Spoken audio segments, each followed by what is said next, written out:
So this is the second part of your Musculoskeletal Assessment module for Skills Lab. This next slide, we're looking at the musculoskeletal focused interview.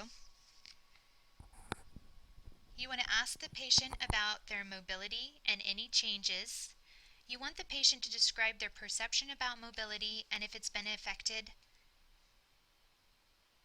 and also in particular if it's affecting their activities of daily living. Have them identify if they have a history of musculoskeletal illness, identifying specific disease, treatment, effects on daily routines and mobility. Ask about infections in bones, muscles, or joints. Specifically with osteomyelitis, the patient has an increased reoccurrence rate if they have had it previously. Ask about history of fractures, current or previous smoking, alcohol, or caffeine consumption. Smoking, caffeine, and alcohol consumption increase the risk for osteoporosis. Asking what activities they perform gives the healthcare provider insight regarding repetitive activities that can increase the risk for misuse syndrome such as carpal tunnel, and work that requires heavy lifting can cause lower back problems. This next slide, we are going to look at the physical assessment, and you will start with survey, noting appearance, posture, and position of the patient. A quick survey of the patient helps the nurse to identify any immediate problems and the ability of the patient to participate in the assessment. When surveying the patient, note any deformities, inflammation, and immobility of the patient's joints. With the temporomandibular joint, look for symmetry and absence of pain. Check for elevation, depression, and lateral movement. The nurse should place the fingers over the tragus of each ear and have the patient open and close the mouth to check for range of motion and ability to move mouth side to side.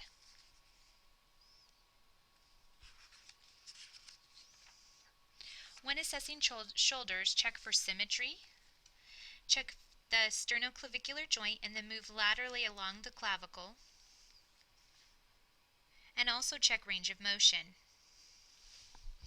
Place the back of the patient's hands as close as possible to the scapula to check for internal rotation.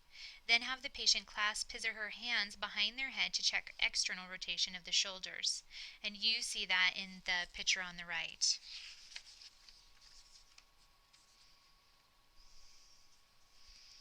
Check the elbows for range of motion, flexion, and extension. Also test for muscle strength against resistance.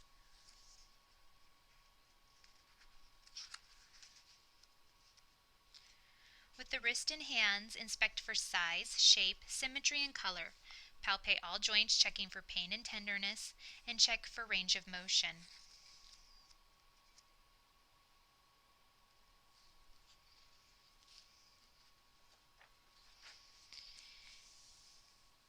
With the patient's hips, inspect with the patient in the supine position. Palpate the hip joint and upper thighs for stability and non-tenderness, and also check for range of motion.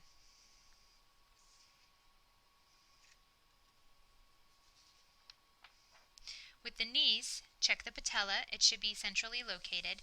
Check for the bulge sign, which is checking for fluid, and check for range of motion and muscle strength.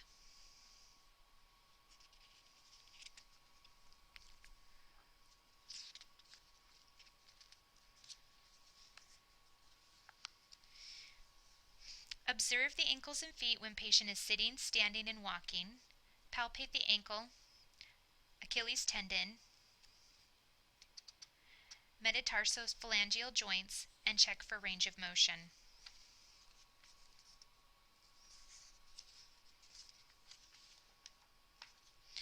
With the spine, inspect and check for position and alignment.